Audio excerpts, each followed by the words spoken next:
Welcome back to the Girl Cave. You need to run to Target. Don't walk, run. Or better yet, go online and place an order, have it delivered to your house. This right here is a container from the Container Store, and I love it. I've had this for, oh my gosh, I'm gonna say 3 or 4 years now, and they hold up really, really well. They're very sturdy, and they fit your scrapbook paper. When I go on scrapbooking retreats, I take this and I place it on my table, and I keep all of my page kits here, and it's easier to just go through them, and it takes very little space.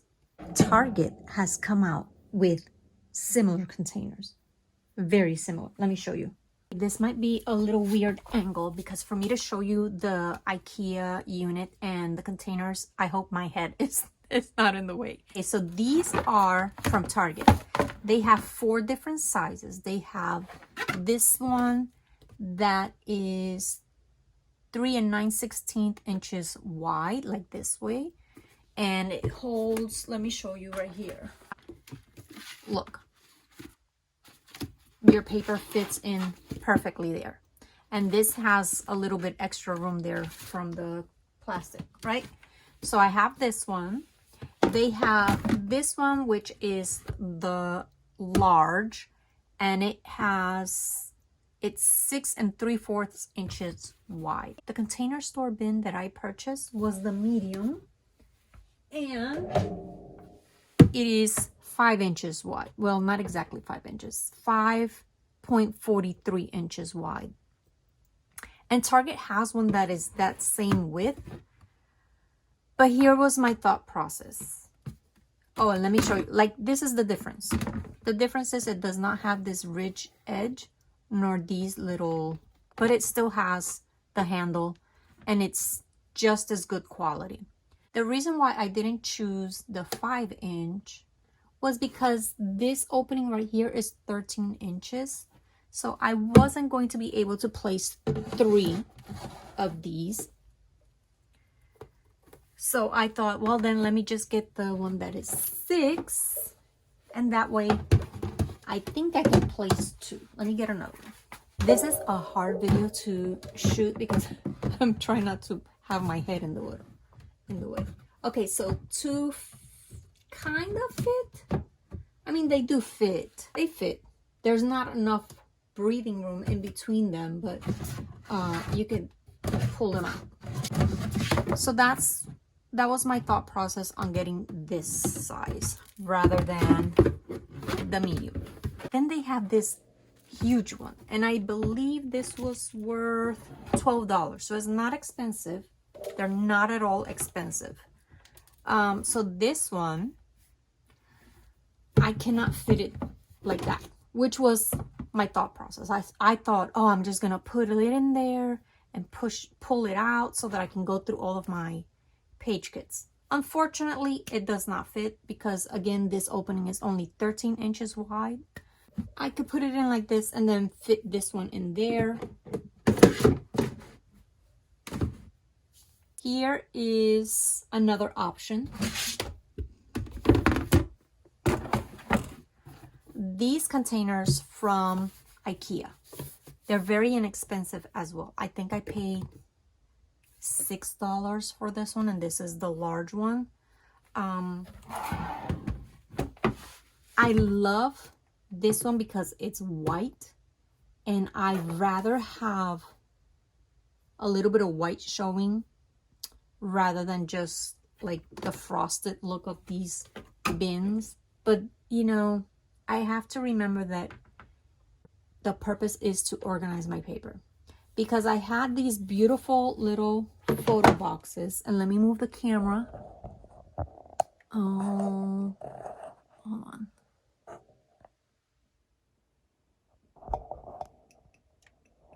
I had these beautiful little photo boxes, and I love them because they're white. But the truth is, they are photo boxes, and after 4 years of pulling them out, they're starting to break.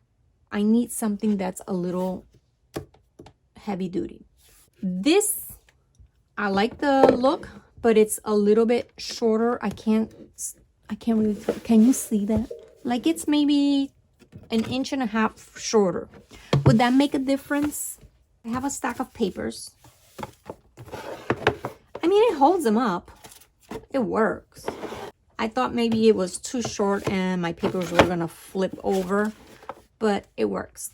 The only downside to this is the same downside that this container has. This one I purchased at Walmart. And the problem with these two is the inside. If you can see in there, there's a little plastic ridge to give this container a little bit more support and more stability. Well, that right there hinders when you're putting your paper. So you cannot go past this ridge. So what do you end up losing? Maybe a quarter of an inch, which is not, again, not a big deal. But if you want to use up every single corner, right, that's the only downside. I think I might keep these. I don't have a lot of paper.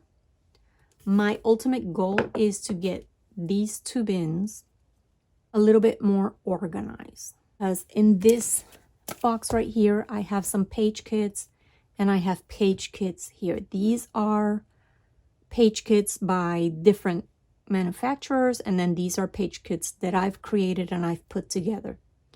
And then in the bags, I have like all of the boy collections. It has all of my airplane paper.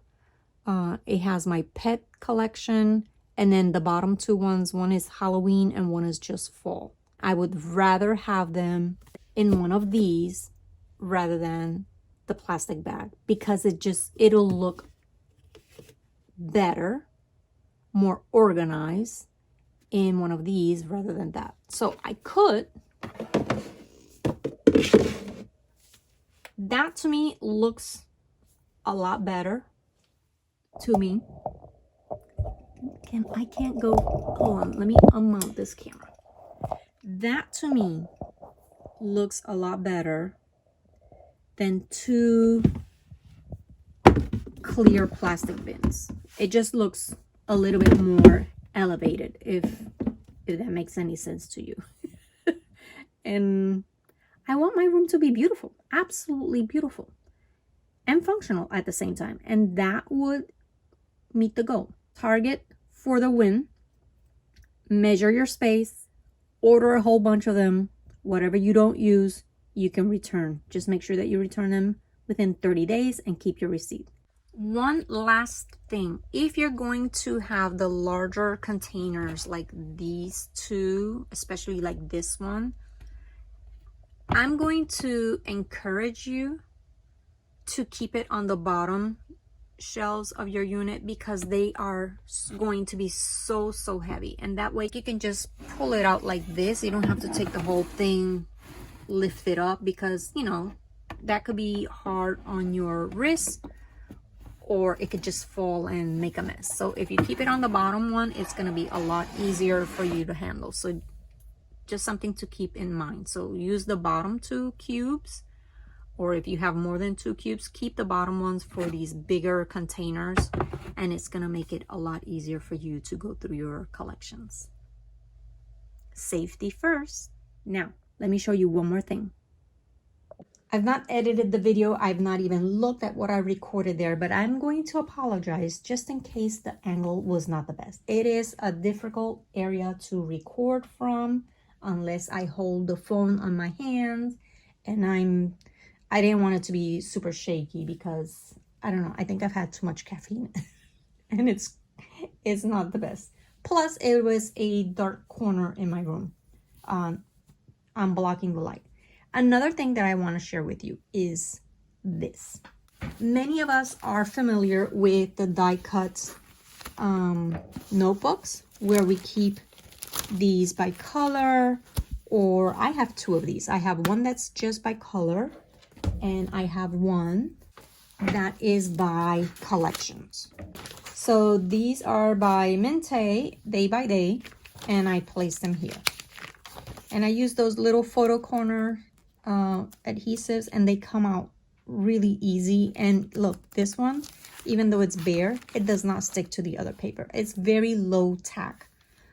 And then I place the collections this way. I started with the colors, but then I don't know, like I like to keep track of all of my supplies, and I like to know when I've used an entire collection up. It gives me pleasure to know that I'm actually making use of what I purchase. And then these are more random leftovers, things that I've die cut myself. And these I keep by color. So when I'm looking for something in a particular color, I go here first. If I know that I'm working with a particular collection and I want something that's very cohesive, then I will go through these. Then I have these binders for my themed collections. All of my travel papers and page kits, I keep in an iris container together. And then I found this beautiful folder, and I've had this for a couple of years now. This is a prong type of folder. And what I've done is I've placed all of my die cuts that have to do with travel in little sheet protectors. And that way it is so easy for me to go through them and know what I have and what I can use. Like I can just go through them really, really quickly. And then I have some bigger things that I keep right here on the side, and even the paper clips that I might want to use. This is the perfect time to go to the store and check out the folders, because I have this one for travel. I found this one for my pet collections. I've not done anything yet. I'm working on it. I found this beautiful one. This one I believe is from Walmart. And I will put all of my beach theme embellishments here. I have this one. I think that might be, I don't know if this is Target. No, I don't know. I don't know if this is Target or if it's Walmart. It might be Walmart. Look at this one. That's going to be for my boys. So I will put all of the little boy embellishments in there. And I have this other one, which I don't think I'm going to use this one. This one was from the Dollar Tree, but it is cute.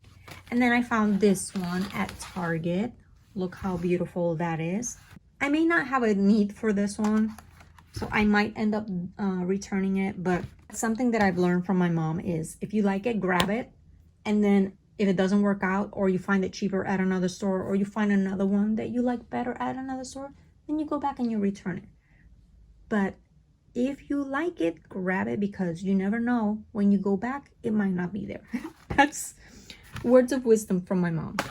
If I find one with a skull, I might use that one for my Halloween papers. I don't think that I will find anything suitable for Christmas, but for those I could use just a regular solid color folder. And I think that's what I did for my Halloween one. So far I have like a purple folder. But if I find one with skulls, then I might switch to that. And that is all that I have for you today. Come back again next week, because we are going to go through more page kits. I'll see you again next week. Bye.